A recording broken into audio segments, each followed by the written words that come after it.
Obviously, you've been working towards this moment for a very long time, and now it's finally almost here, I guess. What's the emotion like for you on fight week? I'm excited and I'm ready. Like you said, John, yes, I have been working for this my entire career. Yeah. Does it feel different? I mean, like you said, like it's this goal that you're trying to work to, and now it's that moment. I mean, does it feel different than a normal fight week, or do you try to normalize it? I absolutely try to normalize it. Keep it simple, stupid. It's just another fight at the end of the day. If you get a belt at the end of the night, that's cute. I don't want to make it bigger than what it is and let the media and everything like that get to me. I just need to focus on what I do and go to work. Nice. You were obviously vocal when things got rescheduled. You had the August call out there, why she's not here. What was going through your head at that time? Like, were you concerned that like somebody's going to take this away from me, or did you always know that this moment would get here? I always knew that this moment would get here, and I wasn't concerned.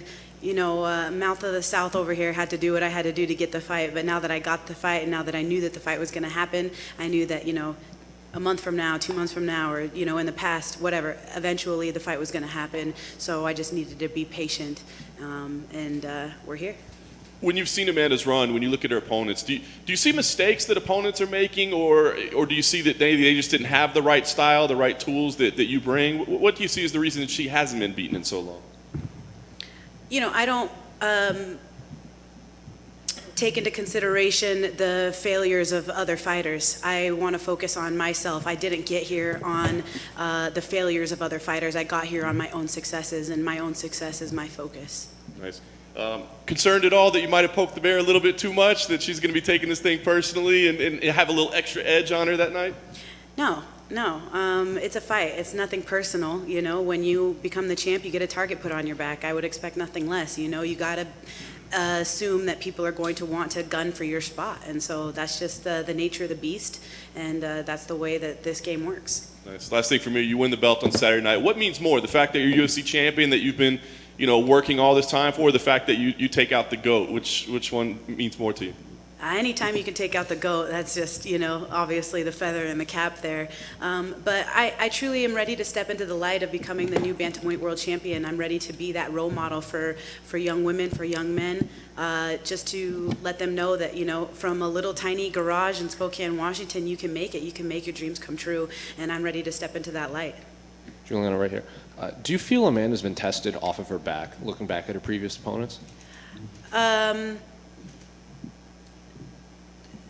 don't know. I think that there's been situations where people aren't able to put her there. But as you saw in her last fight with Jermaine, she was getting triangled. She was getting put in vulnerable situations that people haven't seen before. But, she's human. She's human just like I am, so. I remember after your win against Sarah McMahon, you had said you kind of knew taking her down, that was the path to victory, just looking at Sarah's previous opponents, that what they did well against her. So when you're watching all of those opponents kind of find some sort of success off there, like working on with Amanda on the ground, is that what you're seeing as well, like a path to success that they couldn't achieve in there? My path to success is just to focus on me and what I can do, and literally going to work and doing my job. I can't not tell you what she's going to do. I can just tell you that I will be ready to answer, and I will be ready for whatever she brings.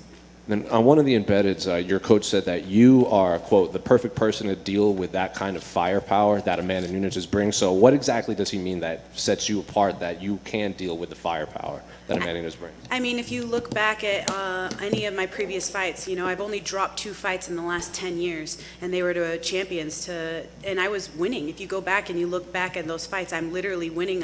I have them dead in the water. I made some amateur mistakes that I have been able to clean up, and I'm ready to execute. And I think that the most important thing is to go out there and just do my job and focus on what I can do and make sure that I execute. Julianna, in the middle right here. You've done commentary work before, Commentating, right? Just curious to know how kind of working on that side of things mentally helps you prepare and analyze, opponents, if it has at all.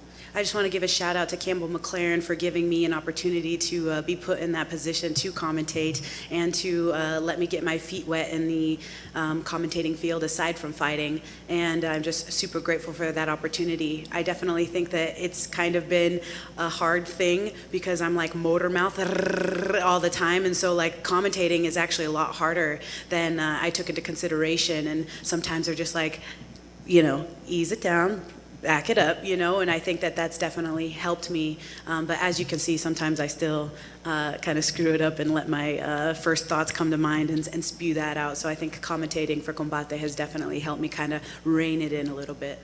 And, you know, obviously this has been a fight that you've been wanting for a long time. So in a way, do you kind of like having had more time to prepare for it? Or is it like, oh, I still would have wished I had it back when, you know, it was supposed to happen? It doesn't matter to me. Like I said, it doesn't matter. We're fighting, and that's the most important thing, is whether it was supposed to be in August or December, the moral of the story is that we will be fighting. We will be getting locked into the cage, and that's going to be on Saturday. And so there's no need to, you know, keep beating a dead horse. We're fighting. Best of luck, Julianna. Thank you.